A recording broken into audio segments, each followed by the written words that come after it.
네, 여러분 안녕하십니까? 다양하고 풍부한 자동차 정보와 지식을 유익하고 재미없게 전해드리는 자동차 교육 방송 자동차 평론가 류청입니다. 네, 안녕하세요. 자동차 칼럼니스트 이동입니다. 네, 이번 겨울은 정말 추운 것 같네요. 심지어 이제 오늘이 녹화일 기준으로 최저 기온 올 겨울 들어 최저 기온을 기록했던 아주 네. 기록적인 한파가 왔던 날이죠. 네, 제가 살고 있는 파주만 해도 오늘 최저 기온이 영하 22도 정도까지 떨어진 아주 추운 날씨가 이어지고 있는데요. 한동안 겨울이 그렇게 춥게 느껴지지 않았었는데 이번 겨울은 좀 유독 추운 느낌. 많이 추워요. 그래서 어젠가 누가 그러던데 모스크바가 영하 5도라고 그러더라고요. 네, 예. 이게 그 한랭 기류가 우리나라 쪽으로 내려오면 그쪽은 따뜻한 얘기가 있다고 그래서 뭐 어쨌든 네. 춥습니다. 네. 저희가 지금 녹화를 하고 있는 날짜가 1월 8일인데 엊그제 중부지방에 폭설이 있었고 또 어제와 오늘까지 남부지방에도 또 많은 폭설이 내렸다고 하더라고요. 전라도하고 서해안 지역에 눈이 계속 왔다고 그랬죠. 예, 그래서 운전하시는 분들이 참 많이 불편을 겪으셨을 것 네, 같은데요. 지구 온난화가 진행이 되면서 좀 기후 변화가 상당히 좀 심한 편입니다. 그래서 언제 어떻게 혹한이 다가오고 또 폭설이 쏟아질지 모르는 이제 그런 겨울을 지나고 있는데요. 이런 상황을 맞아서 저희가 겨울에 도로에 나서는 운전자들이 어떻게 환경에 대응을 하면 좋을 것인가에 대한 얘기를 좀 해보면 좋을 것 같아서 그런 이야기를 마련을 해봤습니다. 네. 자, 일단은 겨울이라는 어떤 주변 환경의 특징부터 조금 좀 알아보면 좋을 것 같아서요. 일단 준비를 했는데, 자, 일단은 자동차는 이제 도로를 달리기 때문에 일단 노면과 자동차 타이어가 계속 접촉이 일어납니다. 근데 이런 상황에서는 노면이 차갑다는 게 상당히 큰 문제가 되는 거죠. 이 노면이 차가우면은 아무래도 타이어, 고무 소재로 된 타이어의 접지력이 많이 떨어지게 되죠. 이게 고무라는 거를 생각해 보시면 딱 그렇잖아요. 네. 고무는 따뜻해지면 말랑말랑해지고 네. 차가워지면 딱딱해지는 게 특성이라. 네. 그럼 차가워져서 딱딱해지면 이게 지우개 같은 거가 부들부들할 때 하는 거랑 굳어갖고 하는 거는 다르니까 네. 결국은 제대로 붙어있지를 못하는 거죠. 네. 쉽게 얘기하면은 따뜻할 때는 좀 끈적끈적한 느낌이 타이어에 있기 때문에 이 노면과 더 찰싹 달라붙는 역할을 하지만은 추운 상태에서는 이 딱딱해진 고무가 충분히 노면과 이제 접촉하면서 이렇게 붙들어주는 역할을 제대로 못하게 되는 거죠. 다음으로는 환경에 미치는 영향이 천차만별. 이런 거를 좀 들 수가 있습니다. 이 같은 한 도로를 계속 달리다 보면은 여러 가지 변화되는 환경들을 만나게 되잖아요. 그것들도 노면이 어떤 곳은 말라 있지만은 어떤 곳은 또 젖어 있고 또 햇빛이 닿는 곳은 괜찮지만은 또 그늘진 곳은 얼어 있고 이런 식으로 상당히 여러 가지 환경적 요소들이 노면의 어떤 변화를 상당히 천차만별로 만드는 그런 거를 볼 수가 있습니다. 여기서 핵심은 천차만별이라는 겁니다. 결국 네. 그러니까 직선을 달리면서 뻥 뚫린 길이 아닌 이상 코너가 있고 햇볕이 들고 안 들고 말씀하신 대로 그거에 따라서 다 상태가 달라지니까 네. 이게 일정해야 뭘 대응을 하죠. 그렇죠. 그러니까 변화가 많을수록 그만큼 변수가 많기 때문에 그렇죠. 운전자가 그만큼 신경 쓰고 대응을 해야 되는 그런 상황들이 많이 벌어지게 됩니다. 그리고 눈이 쌓이거나 했을 때는 제설 작업들을 이제 도로관리기관에서 하게 되는데 이런 제설 작업을 하더라도 앞서 말씀드렸던 그런 환경적인 요인들에 의해서 결과물이 상당히 변화가 많게 됩니다. 그래서 이게 1월 오늘이 8일이고 7일 1월 6일 저녁 때의 사태를 보면 네. 특히 이제 서울 수도권 같은 경우는 퇴근 시간에 임박한 때 돼서 눈이 내리기 시작을 했고 네. 그거에 맞춰서 제설을 했다고 하더라도 날씨도 추웠고 네. 그때도 저희 뭐 출장 갔다 오는 길이었습니다만 서울시에 들어왔는데 영하 6도 그렇더라고요. 7시, 8시 됐는데도.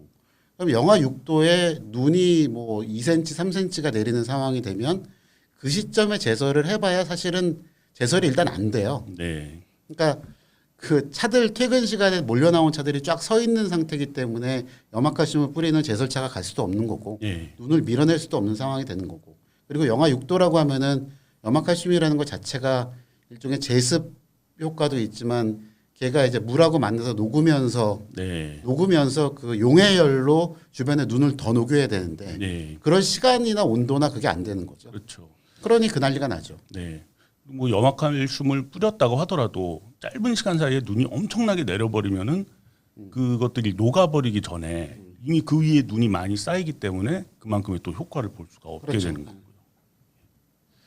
그리고 뭐 길도 문제지만은 차 상태도 각양각색입니다. 잘 관리된 차들이 있는가 하면은 그렇지 않은 차들도 있고 타이어 또 마모 상태들도 차마다 네. 완전히 다르잖아요. 그리고 그런 상태인 차들, 각양각색인 차들을 모는 운전자의 운전 능력 또 정말 뭐 운전자마다 다 다른 그런 능력을 가지고 있기 때문에 그래서 이게 보면 그러니까 올해 그러니까 지난 6일과 그때 사태를 지나고 나서 이제 뭐 페이스북이라든가 SNS에 올라와 있던 내용들을 쭉 한번 훑어보니까 어떤 의견들이 많았냐면 그러니까 윈터 타이어를 기본으로 끼시는 분들은 되게 많이 늘은 것 같아요. 네. 근데 윈터 타이어를 끼우면 그걸로 모든 게 다 해결된다고 생각하셨던 분들도 꽤 많은 것 같더라고요. 그게 되게 좀 미묘했었어요. 사실은 그것만의 다는 아닌데. 네. 네. 그래서 아 그렇구나. 이렇게 타이어도 그렇지만 이제 이거에 대한 제대로 된 내용을 좀 알고 있어야 어떻게 써먹는지를 알아야 네. 이해가 좀 되겠구나라는 생각을 해서 사실은 이거를 이제 하게 된 것도 있죠. 그렇습니다.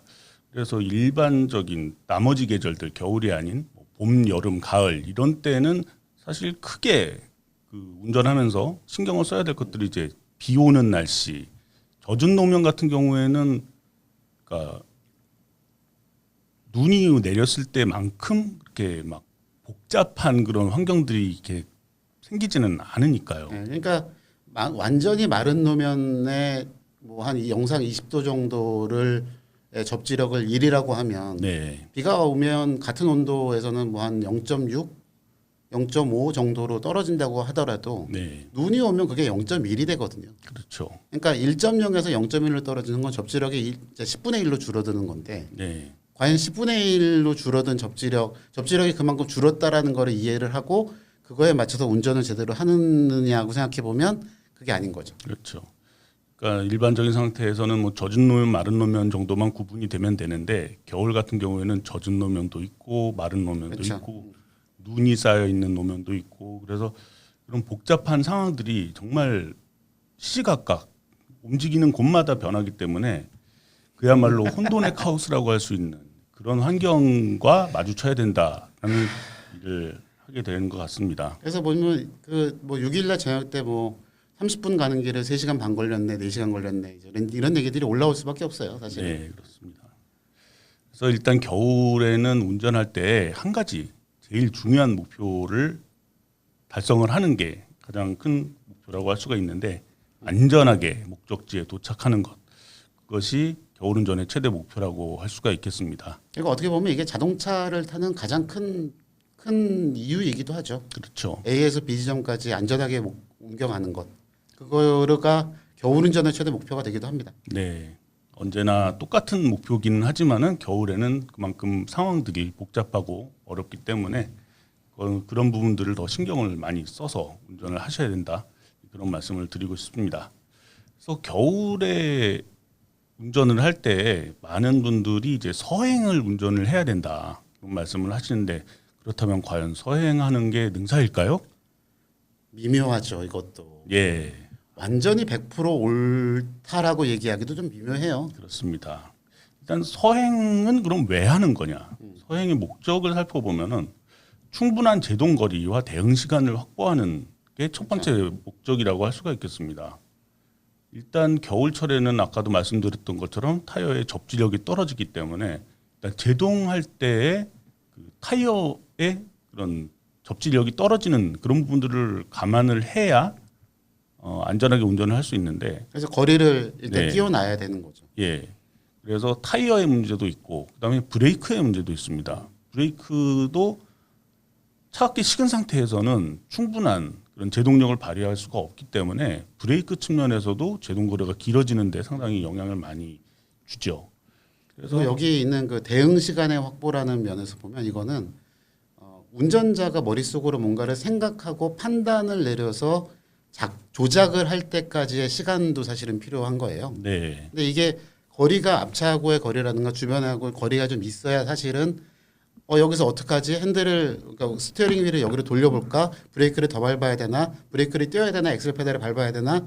등등을 판단하고 조작을 할 수 있는까지 시간이 필요한 건데 네. 이게 그 거리를 확보하지 못하면 그러면은 위험해지는 거죠. 네. 그래서 일반적인 그 주행 조건과 같은 상태로 이제 차간 거리를 유지를 한다든가 그랬을 때에는 뭐 제동 거리도 길어지지만은 그 대응 시간, 그러니까 운전자가 조작을 하고 그 조작이 실제로 차의 움직임으로 반영이 돼서 그거에 또 맞춰서 운전자가 대응을 하는 데까지 걸리는 시간들이 더 많이 필요하게 되기 때문에 그래서 서행을 한다고 할 수가 있을 거고요. 이거의 연장선상에서 본다 그러면은 충돌 사고가 생길 수 있는 그런 거를 최대한 피하고 충돌하더라도 손해를 최소화하는 것, 그것이 목적이라고 얘기를 할 수가 있을 것 같습니다. 그렇죠. 그래서 이런 것들을 모두 다 고려를 했을 때 서행하는 게 중요하기는 하지만 모든 지형이나 모든 노면에 서행만으로 똑같이 대응하는 것은 좀 한계가 있다라고 얘기를 할 수가 있겠습니다. 예, 그래서 이게 앞에 제가 그 염화칼슘 제설제가 뿌려져 있는 도료 얘기를 잠깐 말씀드렸는데 이게 눈이 쌓여 있는 상태에서 제설제를 뿌려 놓으면 이 제설제가 그러니까 염화칼슘의 예를 들면 얘가 일단 녹아야 돼요. 네, 녹으려면 물하고 그러니까 눈하고 만났을 때는 고체 대 고체이기 때문에 녹질 않아요. 네, 그러면 이게 어떻게 녹느냐? 차가 그 바퀴가 그 염화칼슘과 눈이 있는 걸 같이 밟고 지나가면서 압력에 의해서 마찰에 의해서 처음에 눈이 살짝 녹으면 그 녹은 물이 염화칼슘이랑 만나면서 염화칼슘이 그 물에 녹기 시작하는 거죠. 네, 그러면 그게 녹으면서 이거는 뭐 저도 본 자료입니다만은 예를 들어 10g의 염화칼슘이 있다 그러면 그 10g의 염화칼슘이 물에 녹으면서 21g 정도의 눈을 녹일 수 있는 발열을 하거든요. 네. 몽해열이 발생을 하거든요. 무슨 얘기냐면 눈이 그러니까 염화칼슘이 쫙 뿌려져 있는 데에서 그냥 살살살살살살 가면서 그러니까 타이어가 마찰이 안 생기고 마찰열이 안 생겨서 눈이 안 녹게 되면 그 염화칼슘도 아무런 의미가 없는 거예요. 네, 그러니까 저희가 그 오면서 보면은 이렇게 기찻길 모양으로 눈 녹은 자국이 생기는 이유가 예, 그게 바퀴가 노면을 누르면서 그 부분에서 염화칼슘이 녹기 시작하는 거거든요. 그렇죠. 그러면 어떤 면에서 보면은 이게 약간은 그 거기를 다니면서 속도도 거리가 충분하고 안전거리가 확보가 됐다면 속도를 적당한 수준으로 높이면서 이게 계속 마찰이 발생하고 네. 열이 생길 수 있게 해야 제설이 더 빨리 될 수도 있는 거죠. 그렇죠. 그러니까 무조건 천천히 가라, 무조건 해야 된다라는 거는 어떻게 보면은 그것도 100% 맞는 말은 아닌 거죠. 그렇습니다. 네. 그래서 가장 기본적인 그 겨울철 운전에 대응하는 겨울철 노면에 대응하는 그런 방법들을 좀 살펴보도록 하겠습니다. 일단은 차가 움직일 때 접지력을 확보하는 게 가장 중요하다고 말씀을 드렸는데 그럼 접지력은 어떻게 살릴 것인가?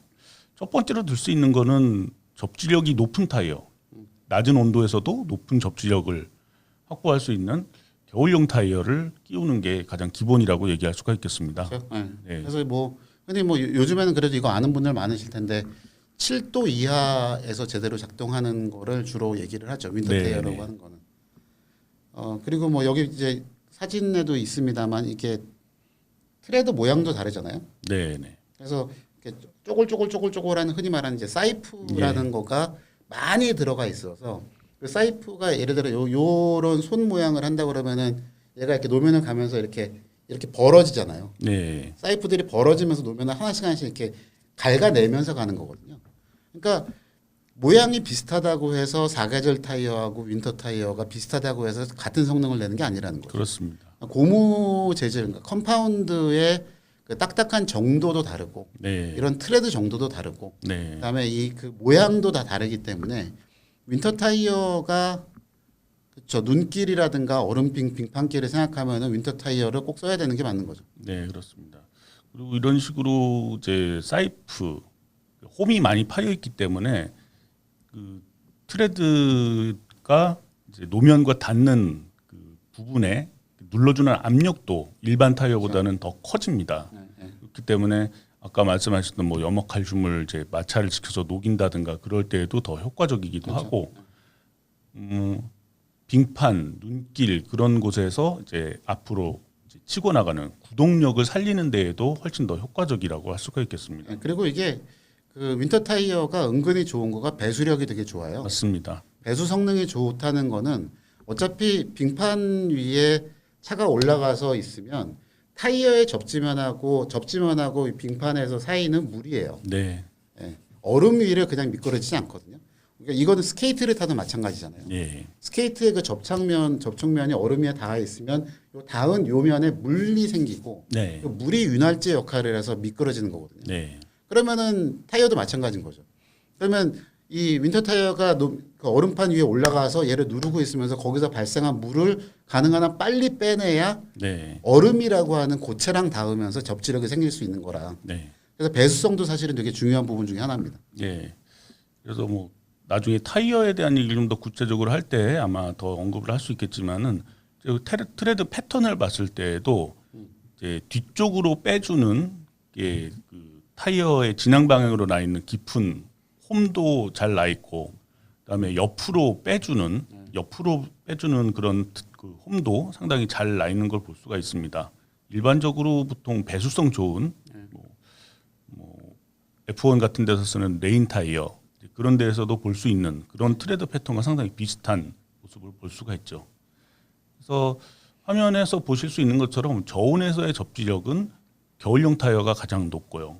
그다음에 사계절 타이어, 그다음에 일반 타이어, 그다음에 여름용 타이어가 가장 낮은 그런 순서대로 이제 접지력이 이제 차이가 납니다. 그래서 이게 여름용 타이어라고 얘기하면은 그거는 대체로 그런 얘기 하잖아요. 15도 이상? 네. 예, 노면 온도 15도 이상일 때 제성능을 발휘하는 건데 이게 아까 제가 처음 얘기하면서 왜 고무가 물러지고 그러니까 따뜻해지면은 끈적끈적해지고 네, 그다음에 네. 그 뭐니까 차가워지면 딱딱해진다고 그랬잖아요. 네. 그러니까 여름용 타이어는 그렇게 생각하시면 돼요. 고온으로 달려도 얘가 물러지지 않는 거예요. 네. 적당한. 예, 탄성을 유지하는 거죠. 네. 그러면 이게 왜 그러냐면 이 여름용 타이어를 흔히 말하는 대로 UHP 타이어라고 많이 얘기하는데 네. 울트라 하이 퍼포먼스 그래서 고성능 타이어들이 여름용인 경우가 많은데 이게 고성능이라고 하는 거는 고속에 고압력을 받는다는 얘기가 되니까 네. 그러면 열이 많이 발생을 하거든요. 네. 그 열을 많이 발생을 해도 타이어가 버틸 수 있게 하려면 고온에서도 단단해야 되는 거예요. 네. 물러지지 않게. 근데 이게 거꾸로 생각하면은 저온에서는 끝도 없이 딱딱해진다는 얘기죠. 그렇죠. 그러니까 결절력이 나오겠냐고요. 네. 그러니까 물성 측면에서는 이제 겨울용 타이어와 여름용 타이어는 거의 반대 성향을 그렇죠. 가지고 있다라고 얘기를 할 수가 있겠고요. 국내에도 지금 판매가 되고 있는지는 제가 정확하게 파악은 못했습니다만은 그 흔히 얘기하는 슈퍼카들, 초고성능 차들 같은 경우에는 사실 겨울용 타이어가 흔치 않았는데 최근 들어서는 많이 나오고 있어요. 있는 걸로 네, 많이 그렇게 나오고 알고 있습니다. 예. 그래서 가급적이면은 겨울철에는 겨울용 타이어, 윈터 타이어를 끼우시는 게 좋지만은 실제로 이런 타이어를 때마다 바꿔 끼우는 게 좀 번거롭기도 하고 보관의 문제라든가 그런 것도 있고 구매하기가 좀 어려운 그런 분들도 계시기 때문에 좀 대안들도 마련은 돼 있습니다. 가장 쉽게 고전적인 방법 중에 하나는 이제 체인을 끼우는 거죠. 체인을 끼우는 것도 있고 체인의 어떤 불편함을 좀 없애주는 타이어 양말. 제가 이 타이어 양말이라고 얘기한 거는 일반적으로는 어떤 상표가 써 있기 때문에 상표를 이제 많이 쓰기 때문에 좀 피하기 위해서 타이어 양말이라고 해서 좀 씌우는 타이어에 씌우는 그런 식으로 돼 있는 게 있고 급할 때 쓰는 스프레이 체인. 네, 이런 제품들도 있는데 이런 제품들이 모든 상황에 모두 다 대응할 수 있는 건 아닙니다. 체인도 그렇고 뭐 타이어 양말, 스프레이 체인 각각 이제 유용하게 쓸 수 있는 효과가 최대한 발휘할 수 있는 조건은 각각 다르죠. 다르죠. 그리고 스프레이 체인 같은 경우는 한번 뿌리고 나면 최대 지속 시간이 잘 써봐야 30분, 네, 20분, 30분 정도밖에 안 되고 그리고 이거는 뿌리고 나서도 꽤 오래 한 1, 2분 정도는 그게 표면에 안착하는 시간이 좀 필요해서 네. 시간들이 다 그렇게 걸리는 거죠 결국은. 네, 그런데 의외로 올해는 저는 눈 보면서 체인을 친 차를 거의 못 본 것 같아요. 네, 저도 그렇습니다. 그러니까 이게 서울 시내 다니면서 그러니까 그 무슨 뭐 자동차 용품들이나 그런 쇼핑몰들에서 날라오는 것도 봐도 네, 타이어 체인 광고 본 적 한 번도 없거든요. 이게 불과 몇 년 사이에 바뀐 것 같아요. 심지어 대형 할인점을 가도 예전에는 체인을 쌓아놓고 팔았었는데 그렇죠. 요즘은 거의 볼 수가 없는 네, 네. 그런 상황이 됐습니다. 그것도 되게 신기한 일인 것 같아요. 네, 그만큼 최근 몇 년 사이에 뭐 수도권 지역 중심으로는 큰 눈이 내린 일이 많지가 않았기 때문에 그리고 뭐 제설도 꽤 잘 되기도 잘 했었고. 됐던 편이죠. 네. 그래서 그러고 보니까 저도 타이어 체인 쳐본 게 꽤 오래됐군요. 예, 체인은 있어도 잘 안 치게 되잖아요. 끼우기가 불편하니까. 네. 네, 그런 것들이 또 대안으로 좀 생각을 해볼 수도 있을 것 같습니다. 타이어와 관련된 부분들을 한번 살펴봤고요. 그렇다면은 그 다음으로 이제 관심 있는 분들이 중요하게 생각하시는 부분 중에 하나 이제 굴림 방식. 사륜구동이 짱이다. 그런 얘기를 하시는 분들이 많이 있으시고 뒷바퀴 굴림차는 완전히 꽝이다. 그런 얘기를 하시는 분들이 계신데 실제로 그런 굴림 방식에 따른 어떤 차이가 어떻게 있는지는 영상을 통해서 한번 잠깐 보시면은 좋을 것 같습니다. 베네핏 오브 오릴 드라이브. 네. 참고로 말씀드리면은 이건 특정 브랜드에서 제작한 영상이기 때문에 상당히 올휠 드라이브가 좀 만능처럼 느껴지는 네. 그런 구성을 좀 갖고 있기는 합니다만은 기본적인 내용에 대해서 조금 살펴보도록 하죠. 올휠 드라이브, 일반적인 상시 사륜 구동 네. 시스템을 얘기를 하는 겁니다. 구동력이 네 바퀴 모두에 전달이 되고요. 앞바퀴 굴림차에서는 구동력이 앞바퀴에만 전달됩니다. 그리고 뒷바퀴 굴림차는 당연히 뒷바퀴에만 동력이 전달이 되고요. 여기서 중요한 점은 이제 앞바퀴 굴림차 같은 경우에는 각각의 타이어가 그 접지력을 최대한 발휘할 수 있는 그런 구성이긴 한계가 하지만은 있는 거죠. 예, 한계가 있는 거죠. 출력이 접지력을 넘어서게 되면은 헛돌게 되는 불안정해지는 그런 상황이 벌어지게 됩니다. 어쨌든 투휠 드라이브는 다 저런 거죠. 전륜 구동이나 후륜 구동이나 마찬가지인데. 그렇죠. 네. 오릴 드라이브는 지금 보고 계시는 것처럼 네 바퀴가 똑같은 100이라는 엔진 힘을 네 바퀴로 나눠서 쓰기 때문에 네, 그 접지력 한계를 넘어설 가능성이 훨씬 더 떨어지는 거죠. 그렇죠. 실제 이제 미끄러운 노면 상태에서 이제 출발할 때 상황을 보고 계신데요. 그래도 예, 오릴 드라이브가 트랙션 쪽에서는 훨씬 좋고 그 다음이 FF가 낫기는 한데 네, 예. 짜잔 1등이군요. 네, 그렇습니다. 특정 브랜드 어딘가 했네. 근데 뒷바퀴 굴림차 같은 경우에는 그 구동되는 바퀴가 뒷바퀴이기 때문에 그리고 앞바퀴는 순수하게 조향만 예. 이제 담당을 하기 때문에 아무래도 이제 오르막에서 조금 불리할 수가 있죠. 예. 그리고 그 아까 제가 말씀드렸던 그 눈을 바퀴가 헛돌아서 네, 그러니까 바퀴가 구동을 하면서 발생한 열이나 그런 걸로 염화칼슘이 뿌려져 있는 길에서 염화칼슘을 녹일 수 있는 것도 사실은 앞바퀴 굴림이면 네, 앞바퀴가 앞쪽에서 구동과 조향을 같이 하는 상황이 되면 네, 얘가 뭐 운전대를 이렇게 좌우로 돌려가면서 주변에 있는 노면을 녹이면 네, 그때 염화칼슘이 같이 녹으면서 앞바퀴가 그립을 찾을 가능성이 되게 커요. 그렇죠. 그러면 얘는 끌고선 올라갈 수 있으니까 네, 끌고선 넘어갈 수 있고 끌고 출발할 수 있으니까 흔히 말하는 대로 돌파나 출발에서는 앞바퀴 굴림 쪽이 더 유리하죠. 그렇습니다. 근데 뒷바퀴는 운전대를 돌려봤자 앞바퀴가 누를 수 있는 게 한계가 있고 네, 뒤에서 헛도는 거는 뒷바퀴가 그래서 그립을 찾아봤자 조향이 전혀 안 되니까 네, 탈출할 때는 더 불가능한 거죠. 그렇죠. 그리고 오르막길 같은 경우에는 아무래도 차의 무게가 뒤쪽으로 쏠리기 때문에 뒷바퀴를 그만큼 더 많이 누르게 되고 일단 바퀴가 헛돌기 시작을 하면은 그만큼 더 이제 구동력을 찾기가 어려워지는 거죠. 매우 힘들어지는 상황이 됩니다. 예. 그래서 어쨌든 기본적으로는 네 바퀴 굴림이 가장 좀 유리한 측면은 있고 그 다음에 앞바퀴 굴림, 뒷바퀴 굴림은 가장 좀 취약할 수 있는 그런 구동 방식이라고 얘기할 수 있습니다. 그러나 요즘 같은 경우에는 뭐 전자 제어 장치들이 많이 발달이 돼 있기 때문에 어떤 구동 방식에 의한 그런 차이는 좀 많이 과거에 비하면은 줄어들었다라고 볼 그리고 수가 있을 것 같습니다. 지금 저희가 이야기하고 있는 거는 세 개의 차가 똑같은 타이어를 끼웠다는 상태인 거죠. 네, 그러니까 앞에 우리가 얘기했었던 윈터 타이어가 됐건 네. 올 시즌 타이어가 됐건 서머 타이어가 됐던 그런 것들을 똑같이 끼웠다는 조건에서 굴림 방식에 따라서 구별이 그렇게 되는 거죠. 그렇죠. 그게 그래서 미묘해요. 네. 그러니까 그 오릴 드라이브의 올 시즌 타이어, 사계절 타이어를 낀 놈하고 후륜 구동에 윈터 타이어를 낀 놈하고 누가 더 잘 갈 것이냐. 이거를 해보게 되면 당연히 제일 앞서는 거는 오릴 드라이브의 윈터 타이어인데 네. 이게 그 서머 타이어의 오릴 드라이브 조합하고 비교해 보면 당연히 윈터 타이어의 후륜 구동이 훨씬 더 잘 가고요. 그렇죠.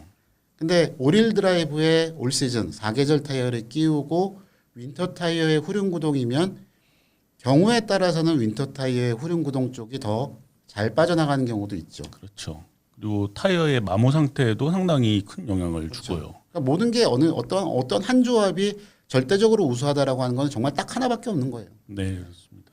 예.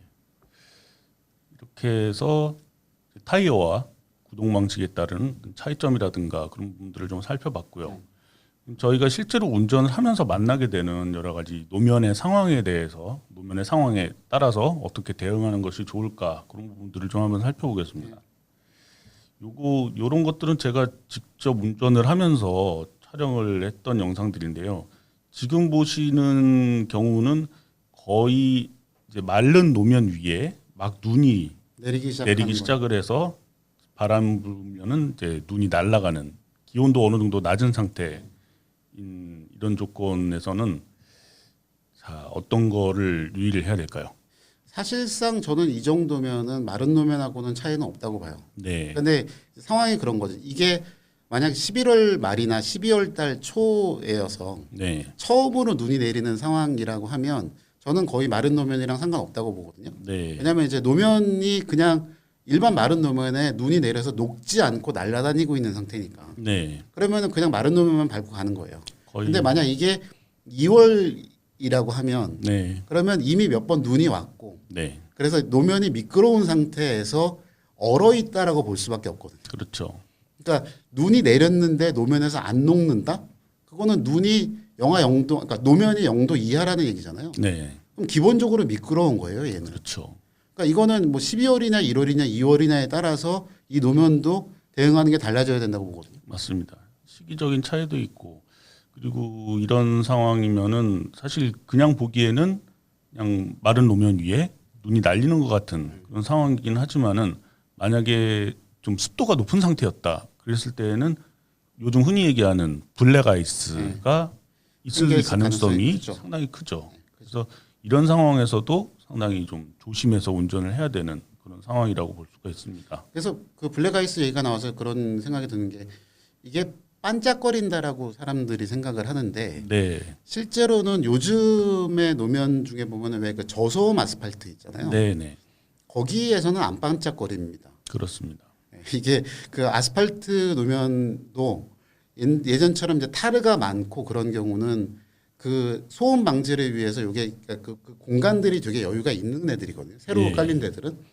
그럼 거기에 블랙 아이스가 생긴다고 해도 그 틈 사이로 그립을 찾을 수가 있는데 네, 옛날에는 그거를 그냥 메워놨던 거예요. 그래서 거기가 타르가 쫙 깔려 있는 상태에서 그 위에 습기가 내리고 그게 얼면 정말로 미끄러운 상태가 되는 건데 네, 사실은 안 보입니다, 잘. 네, 그렇습니다. 예. 그럼 이거 저 블랙 아이스 있는지 없는지 어떻게 확인하세요? 별로 확인 안 하는데. 그러니까 이게 저 같은 경우 이게 그런 게 뭐냐면 어쨌든 지금 있는 차들이 다 ABS가 있죠. 그렇죠. 예. 저는 티코를 타니까 ABS가 없잖아요. 네, 전 브레이크를 살짝 밟아봐요. 네, 밟아서 이렇게 앞바퀴 쪽이 제동이 어떻게 걸리는지를 좀 사실은 몇 번 테스트를 해보는 거죠. 네. 달리면서도. 그래서 바퀴가 잠긴다? 살짝 밟았는데도 잠긴다? 그러면 이제 그때부터는 이제 초긴장 상태로 네. 접어드는 거예요. 속도도 자연스럽게 낮추게 되고. 네. 그러면은 노면이 눈에 보이는 것하고 눈에 보이는 걸 확인하는 것도 첫 번째지만 실제로 브레이크를 밟아서 예를 들어 이제 뭐 다른 차들 같은 경우는 ABS가 평소에 밟는 것보다 훨씬 더 살짝 밟았는데도 앞바퀴에서 그러니까 브레이크 페달에서 투둑하는 느낌이 온다라고 네. 하면 ABS가 작동을 하는 거니까 아 이건 지금 노면이 얼었구나라고 판단을 할 수밖에 없는 거죠. 네. 물론 이 테스트는 뻥 뚫린 직선 도로에서 여유를 좀 두시고 하셔야 됩니다. 특히 뒷차 생각을 좀 하셔야 돼요. 네. 네. 그래서 일단 좀 날씨 상태가 좀 변했다라고 느꼈을 때에는 그냥 평소처럼 운전하는 거는 좀 이제 지양을 하시고 조금 위험할 수도 있는 상황이다라는 거를 미리 염두에 두고 좀 더 속도를 낮추고 차간 거리에 여유를 두고 아까 말씀하셨던 것처럼 그러니까 위험하지 않은 범위 안에서 네. 살짝살짝 테스트를 해보시면서 아 노면 상태가 이렇구나 그걸 직접 파악을 해보시는 게 가장 바람직하다고 얘기할 수 있겠습니다. 운전대 똑바로 되어 있는 상태에서요. 네, 브레이크를 쿡 하고 밟는다고 생각하지 마시고 그냥 발만 살짝 얻는다고 생각해 보시면 될 것 같아요. 그렇게 돼도 일반 타이어 정도는 블랙아이스가 끼면은 그냥 훅 하고 투둑투둑 하고서 ABS가 들어오거든요. 네, 그러면 굉장히 조심을 하셔야 되는 상황이 되는 거죠. 네. 뭐 블랙박스 영상 관심 있게 보시는 분들은 아시겠지만은 이게 뭐 눈이 꼭 온다던가 꼭 그런 상황에서만 이제 노면이 미끄러운 거는 아니기 때문에 그런 상황이 어떻게 되더라도 조금 좀 불안한 느낌이 드는 좀 그런 상황이 된다 그러면은 미리미리 체크를 하시는 게 좋습니다. 자, 그럼 다음 상황을 보겠습니다. 자, 이런 상황은 사실은 이게 원래는 눈이 안 내리다가 갑자기 폭설이 쏟아져서 이제 노면이 이제 눈으로 좀 덮여가는 이제 그런 상황인데요.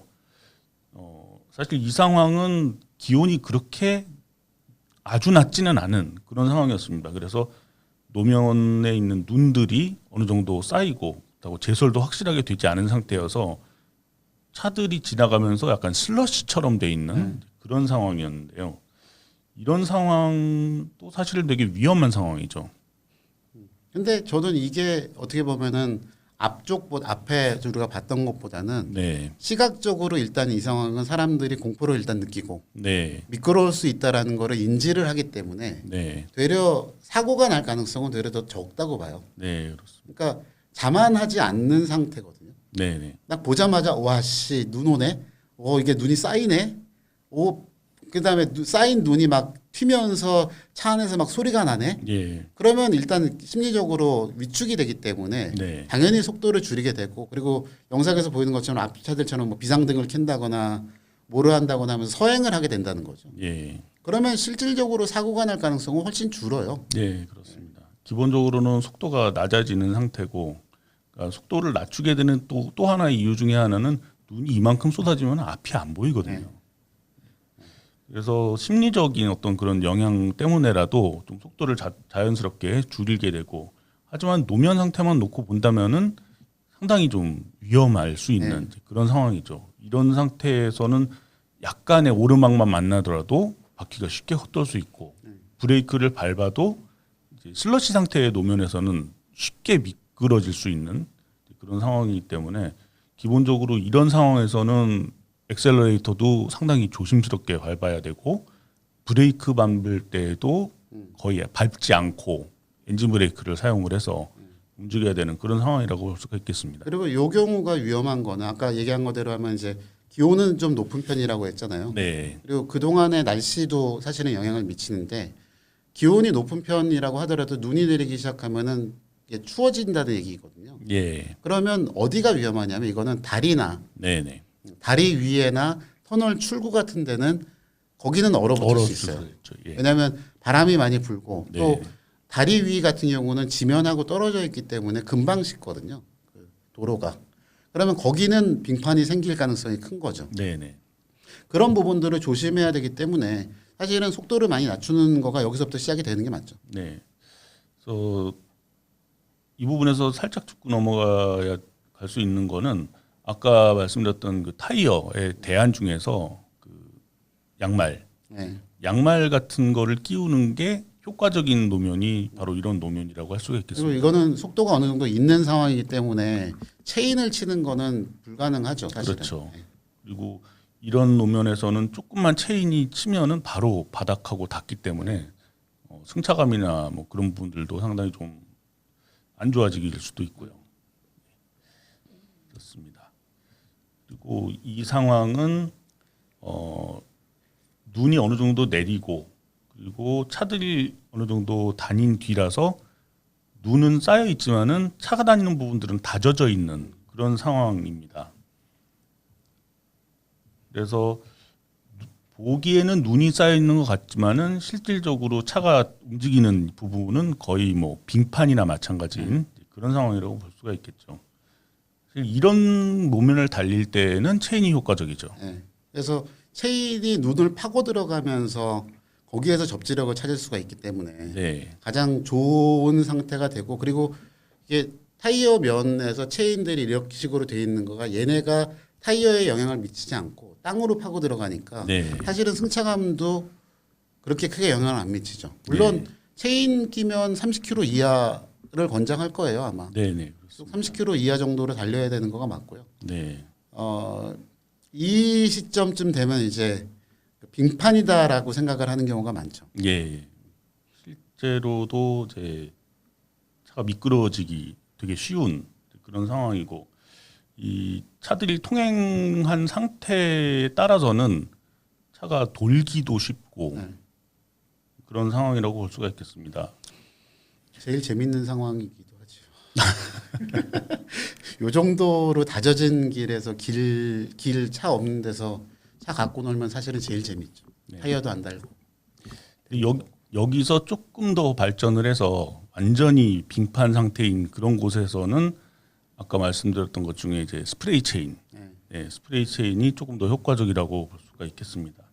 이런 데에서는 또 사실 뭐 서행하고 가급적 브레이크 밟지 않는 게 가장 안전한 방법이긴 한데 만약에 눈이 엄청 많이 쌓였는데 이제 좀 많이 차들이 다녀서 좀 아까 말씀하셨던 그 기찻길처럼 네. 이렇게 닿는 부분이 궤도처럼 생겨 있으면 다져진 그런 곳은 핸들을 틀어도 그 파인 부분으로 이렇게 따라서 움직이는 그런 현상이 나타나기도 합니다. 그게 특히 이제 오프로드 같은 데 가보면 이제 진흙에 패여 있으면은 네. 딴 데로 가고 싶어도 거기로만 계속 가는 경우가 생기죠. 그렇죠.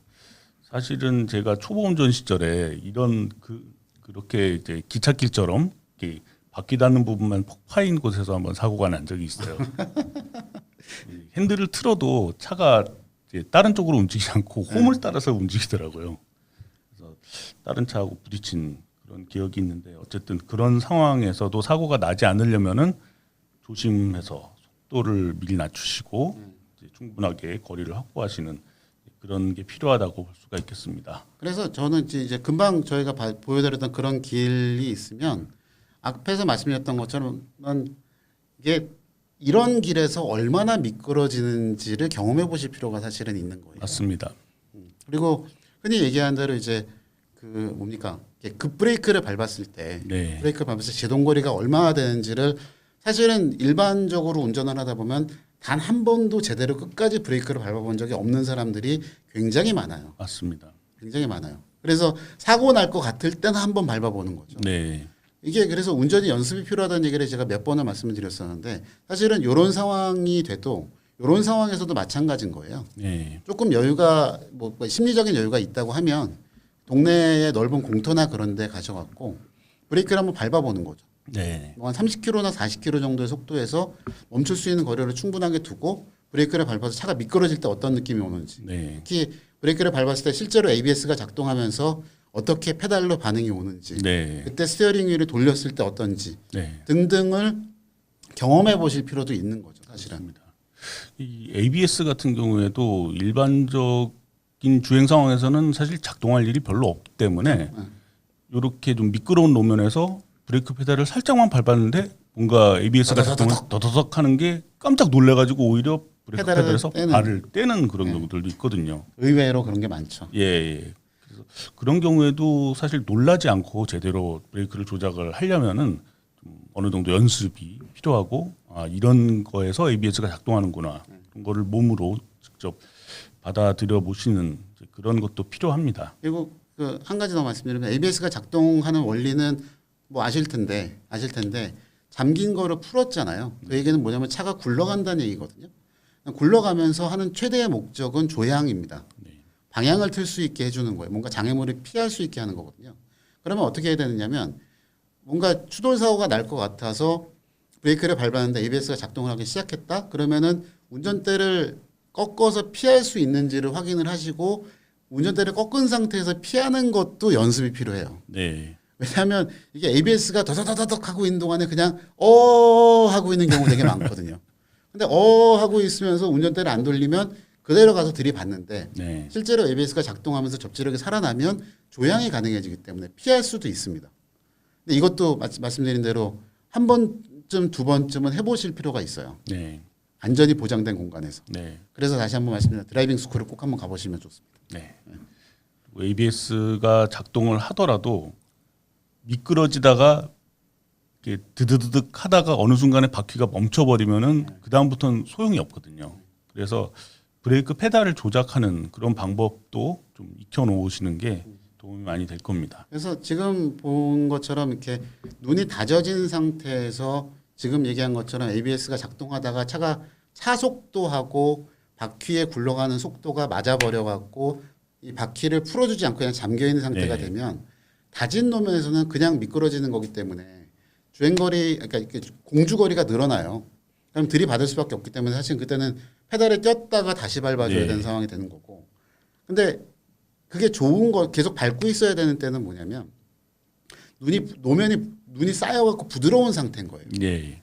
그러면 이 상태에서는 브레이크를 밟아서 ABS가 작동을 안 하게 해야 네. 사실은 이 바퀴가 굴러가면서 바퀴 앞쪽에 눈이 있다가 눈이 이렇게 쌓이면서 얘가 네, 층이 네. 되거든요. 그래서 얘가 멈춰주는 것도 그렇죠. 있어요. 예. 그러니까 경우가 너무너무 다양하기 때문에 여러 가지 노면을 경험을 해보시는 게 필요하고 다시 한번 말씀드리지만 그래서 연습이 필요합니다. 네, 맞습니다.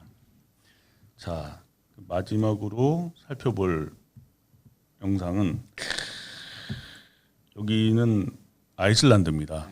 예, 눈이 정말 많은 곳이고 눈이 많은 곳에서 사륜구동차 그리고 스파이크 타이어 우리나라에서는 요즘 볼 수 없는 스파이크 타이어를 띄운 상태로 눈이 30cm 이상 쌓인 도로를 지나는 그런 모습인데요. 이런 곳은 어떻게 보면은 일반적인 운전자들이 가시면 안 되는 곳이죠. 근데 생각보다는 이런 노면에서는 뭐 장비만 제대로 갖춘다 그러면은 나쁘지 않습니다.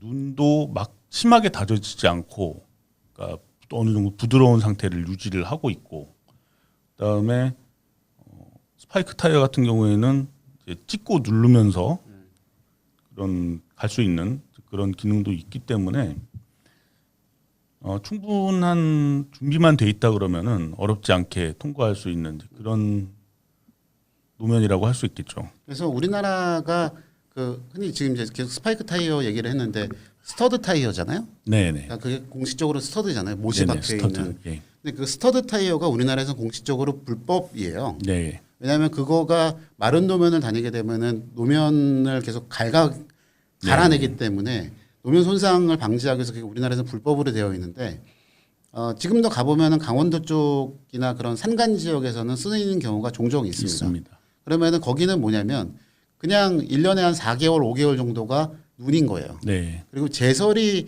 제대로 안 되는 지역이어서 이고 그다음에 메인 도로가 아니라 산 속에 있는 그런 구간을 다녀야 되는 차들인 경우는 스터드 타이어를 끼우는 경우가 있어요. 네네. 그거를 제가 어디서 경험을 했냐면 저기 정선에 있는 600마지기 있잖아요. 네. 거기를 겨울에 오프로드를 한번 하러 갔었는데 네. 나름 윈터 타이어의 사륜 구동차를 끌고 갔는데 이제 그야말로 이제 고립이 된 거죠 산속에서. 네. 그래서 산속에서 고립이 돼가지고 그게 더구나 차도 길어갖고서 이렇게 돌아서 올라가야 하는 길은 못 돌고 버벅버벅하다가 이렇게 걸려 있는 상태가 되니까 답이 네, 없잖아요. 예. 산 중턱에서 전화로 해서 누가 군안으로 올 수도 없는 거고. 그럼 방법이 뭐가 있겠어요? 걸어 내려가야지. 예. 그래서 올라오는 길에 있었던 농가에 그 모든 그 SUV들의 꿈과 같은 존재 세레스가 서 있는 걸 봤고 그래서 가가지고 거기까지 한 40분 걸려서 걸어 내려가서 그 집 문 두드려갖고선 죄송한데 차 빠졌는지 한 번만 끌어주세요.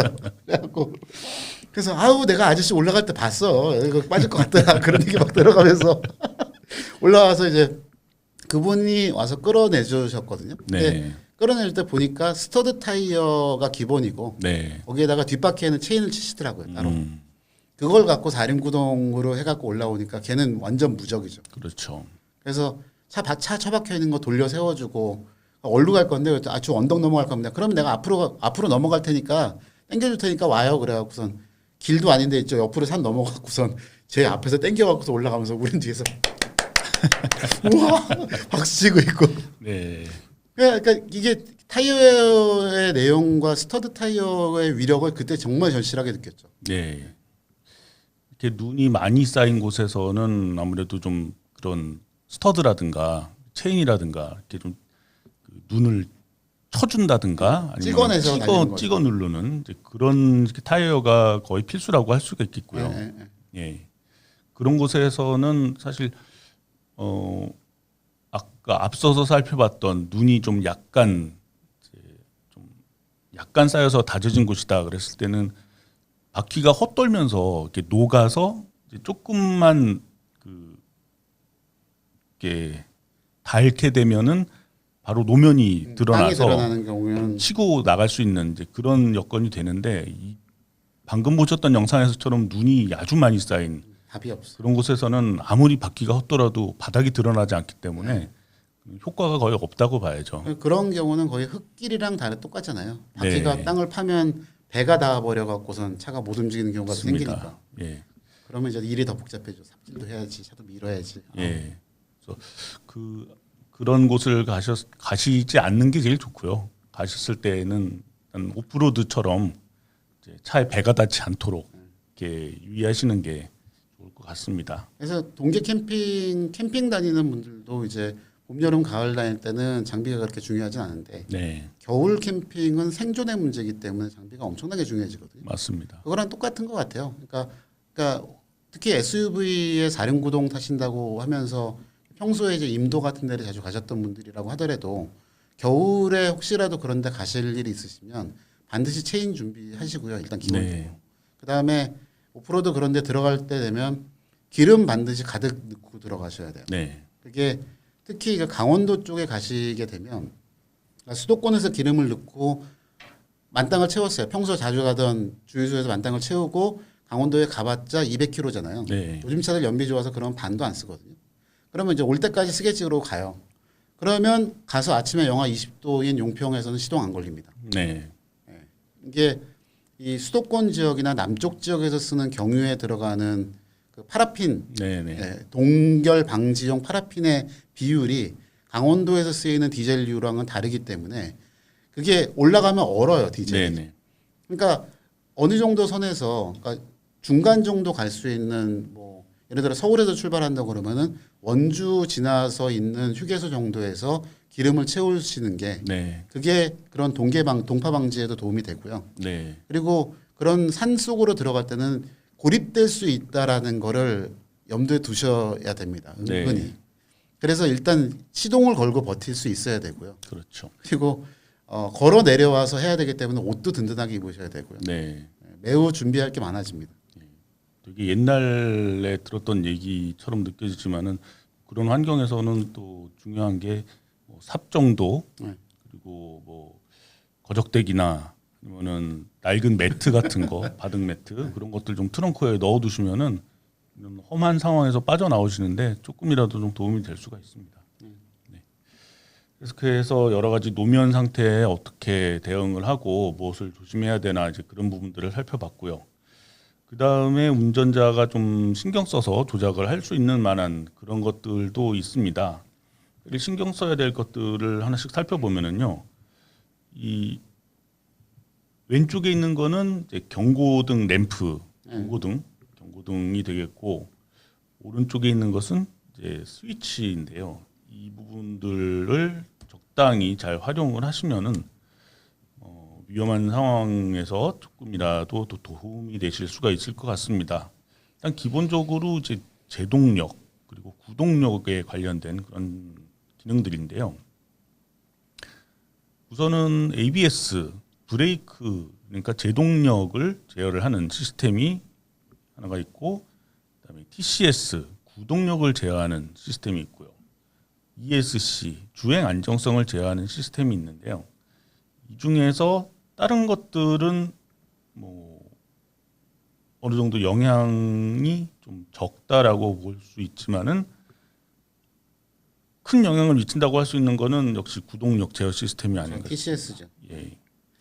그래서 이게 어차피 근데 ABS는 끌 수가 없어요. 네. 그러니까 운전자가 어떻게 제어를 할 수 있는 조작을 할 수 있는 방법이 아니고 네. 차가 상태에 따라서 무조건 작동하도록 베이스 시스템으로 가기 때문에 얘는 어떻게 조작할 수가 없기 때문에 앞에서 설명드렸던 대로 ABS가 작동할 때 차가 어떻게 움직이는지에 대해서 경험을 해보시고 네. 그에 따라 대처를 어떻게 하실지를 준비하시는 게 제일 좋고 네.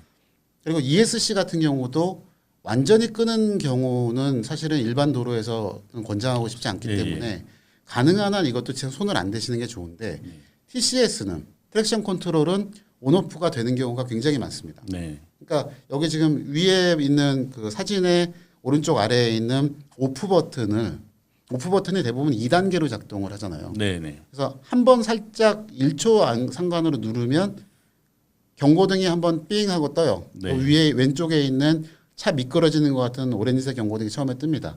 그럼 그게 뜨게 되면 걔는 TCS만 트랙션 컨트롤만 오프가 되어 있는 상태인 거죠. 네. 바퀴가 헛도는 거를 굉장히 많이 허용하는 상태가 되는 거죠. 예.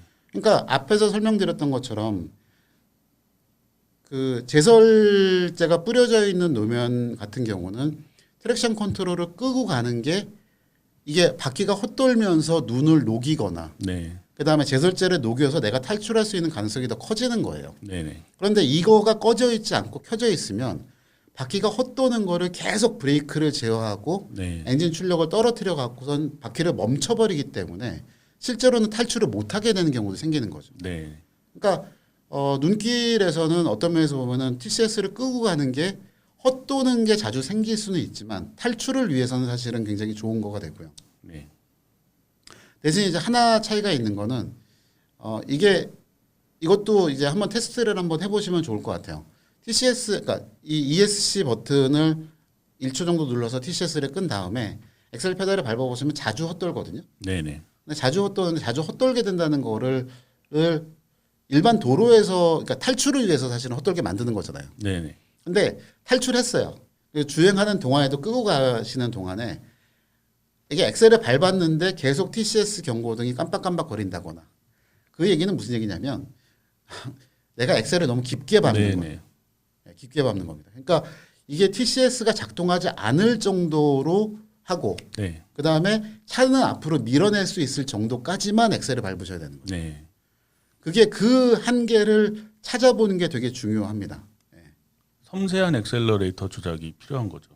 그래서 ABS는 브레이크, TCS는 엑셀러레이터, 그 부분의 그 작동을 제어하는 시스템이라고 생각을 하시고 각각의 브레이크 페달, 엑셀러레이터 페달을 조작을 조심스럽게 조절을 하시면서 이런 상태에서 어느 정도까지 시스템이 개입을 하는구나라는 것을 파악을 하시고 그에 맞춰서 운전하는 거를 연습을 해보시는 게 가장 바람직하다고 얘기할 수 있겠습니다. 그래서 뭐 몇 번 말씀드리는 건데 엑셀 페달이나 브레이크 페달은 온오프 스위치가 아니거든요. 네. 이게 중간에 굉장히 여러 가지 단계가 있는 매우 섬세하게 조작해야 될 스위치들이어서 그거를 얼마만큼 밟는 거를 뭐 미리 단위가 됐건 얼마 단위가 됐건 조절할 수 있느냐에 따라서 사실은 운전의 능력도 사실은 거기에 달려 있다고 저는 많이 보거든요. 네. 왜 그 택시 타면 멀미하시는 분들 계신데 네. 특히 어떤 택시 기사분들이 그러냐면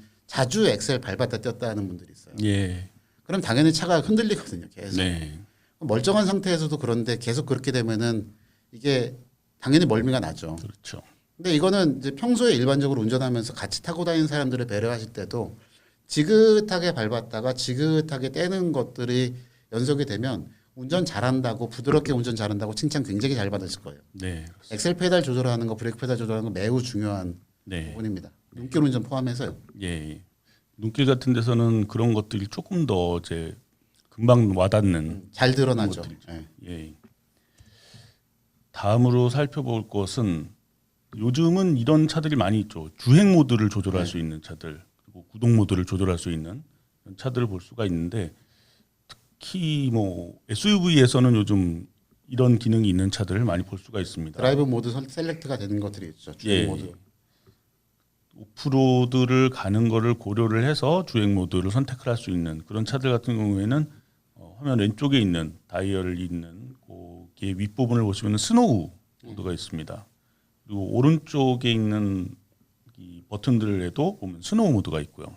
뭐 윈터 모드도 있고 그렇죠. 네, 윈터 모드도 있고 이런 부분들은 앞서서 말씀드렸던 뭐 TCS라든가 ESC라든가 그런 부분들을 미끄러운 그 눈길 노면의 그 특성에 맞춰서 자동으로 제어를 할 수 있도록 이렇게 세팅을 조절해주는 그런 기능이라고 할 수가 있습니다. 네. 그래서 얼마 전에 저희 그 자교방에서도 한번 다뤘었잖아요. 네, 예, 이게 오프로드 주행 모드 어떻게 쓸 것인가 한번 다루면서 거기에서 자세하게 설명이 있으니 한 번 더 봐주시면 좋겠습니다. 네, 그리고 이게 스노우 모드나 윈터 모드가 없다고 하면 뭐를 대안으로 선택할 수 있을까요?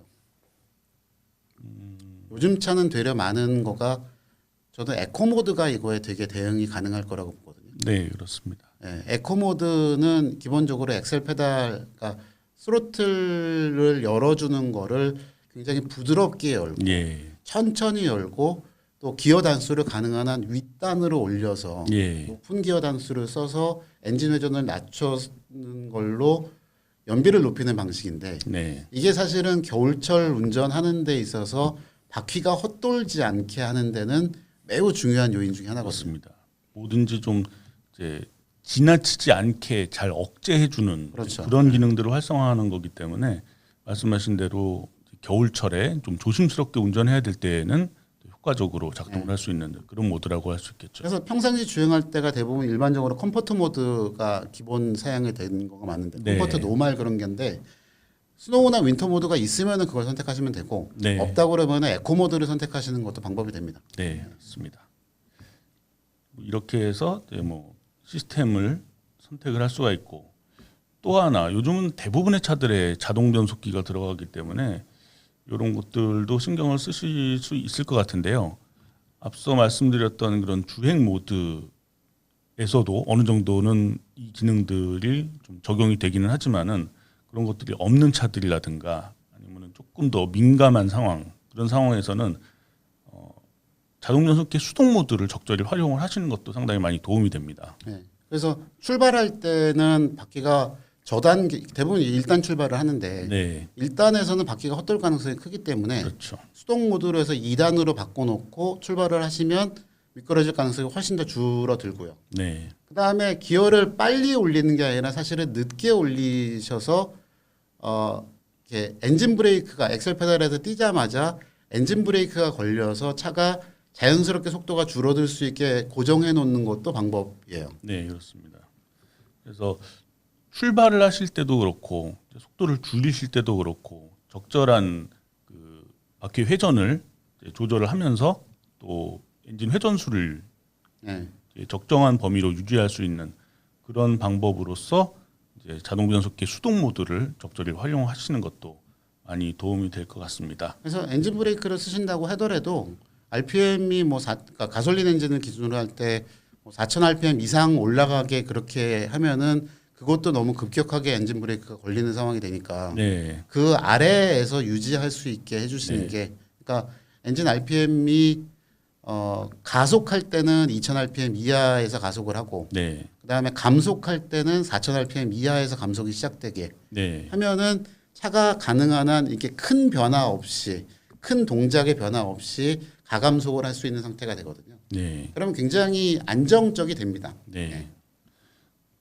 엔진 브레이크를 걸 때에도 제가 직접 경험해 봤던 그런 상황인데 회전수가 어느 정도 올라간 상태에서 엔진 브레이크를 건다고 아랫단으로 내렸을 때 오히려 또 바퀴가 헛도는 경우가 잠깐씩 벌컥하면서 나타나는 하고 날아가죠. 그런 경우들도 있기 때문에 엔진 회전수 그리고 토크 그런 분들의 상관관계를 좀 머릿속에 좀 그려 놓으시면서 운전하실 때 조심스럽게 한 번씩 실험을 해보시면서 이 정도면은 충분히 안정적으로 운전할 수 있다. 그런 것들을 파악하시는 게 상당히 중요하다고 얘기하겠습니다. 네, 그래서 진짜로 요즘 차들 대부분 다 엔진 출력이 넉넉한 차들이 많아서 네. 굳이 회전수 3,000rpm, 4,000rpm 안 올려도 웬만해서는 다 출발하거든요. 네. 그러니까 출발할 때는 2,000rpm 이하에서 출발하고 감속하실 때는 4,000rpm 이하에서 감속하고 네. 그러니까 4,000 이상 위쪽은 신경 안 쓰시는 게 차라리 나을 것 같고 디젤이라고 하면은 그거를 뭐 한 2,500까지만 바꾸셔도 예, 아이들링서부터 2,500rpm까지만 쓰신다고 생각하시면서 그 범위 안에 조절이 되도록 요 수동 모드를 사용하시면 훨씬 더 차가 안정적으로 달릴 수 있는 데 도움이 될 겁니다. 네, 그렇습니다. 자, 이렇게 해서 여러 가지 노면에 대응하는 방법 그리고 차를 조작하는 방법들에 대해서 살펴봤고요. 마지막으로 정리하는 차원에서 얘기를 해보겠습니다. 겨울철은 운전을 어떻게 하는 게 좋을까요? 간단하게 얘기를 할 수가 있겠습니다. 이러면 우리 30분 동안 떠든 게 뭐가 돼요? 어쨌든 뭐 틀린 말은 아니잖아요. 아 미치겠다. 잘이죠 잘. 잘 하면 됩니다. 잘 한다는 게 사실은 되게 어려운 얘기죠. 평범하게 사는 게 세상에서 제일 어려운 그런 거기 때문에 잘하는 게 제일 어려운 거고 앞서서도 저희가 30분 넘게 얘기를 한 내용들이 정말 많은 내용들이 들어있잖아요. 그리고 각양각색의 정말 대응하는 방법들이 있고 그만큼 정답도 공식도 없는 게 겨울철 운전을 잘하는 방법이라고 얘기할 수 있겠습니다. 무엇보다도 중요한 거는 내 차의 한계가 어디까지냐 그리고 내가 어느 정도까지 운전을 할 수 있느냐 그런 부분들을 파악을 하는 게 중요한 거죠. 앞서도 말씀하셨던 것처럼 연습을 자꾸 해봐야 된다. 드라이빙 스쿨에서도 경험을 해봐야 된다. 그렇게 말씀하신 거는 이 내 차의 한계 그리고 그렇죠. 내 한계를 파악하는 그런 과정이라고 생각을 하시면 될 것 같고요. 그리고 이거를 알아야 사실은 오늘은 차 갖고 나가지 말아야지부터 시작하는 거죠. 네, 그렇습니다. 아예 차를 안 갖고 나가는 것도 방법이고요. 네. 갖고 나갔을 때는 어떻게 쓸 것인가는 이 한계를 알아야 되는 거고요. 그리고 이제 지금 마지막으로 올라온 내용처럼 아는 만큼 결국은 활용하고 쓸 수 있기 때문에 네. 그게 제일 중요합니다. 네. 나를 알고 적을 알고 나를 알면은 백전백승이다. 뭐 그런 얘기도 있잖아요. 그거 손자병법의 원문은 그거예요. 지피지기면 백전 불태예요. 태. 네. 위태롭지 않다죠, 사실은. 네. 그게 패가 아니고. 불패가 아니고 불태예요. 예. 그래서 진짜로 그게 겨울철 운전에 딱 맞는 얘기인 것 같아요. 예. 위태롭지 않게 된다는 거가 제일 중요하니까 거기서. 예. 처음에도 말씀드렸지만은 목적지까지 안전하게 도착하는 게 가장 큰 목표이기 때문에 그렇게 하기 위해서는 이렇게 자신을 잘 파악을 하고 아는 만큼 실제로 운전에 반영을 하는 게 가장 중요하다고 이해를 할 수 있겠습니다. 이렇게 해서 오늘의 이야기는 여기까지 정리를 하도록 하겠습니다. 긴 시간 시청해 주셔서 감사드립니다. 다음 시간에 계속 찾아뵙도록 하겠습니다. 시청해 주셔서 고맙습니다. 네, 그래서 겨울 동안에 안전운전 하시고요. 사고 없이 해서 다음 시간에도 또 뵐 수 있으면 좋겠습니다. 좋아요, 구독, 알림 설정 꼭 부탁드리겠습니다. 주변에 많이 좀 알려주세요. 예, 부탁드리겠습니다. 네, 감사합니다. 고맙습니다.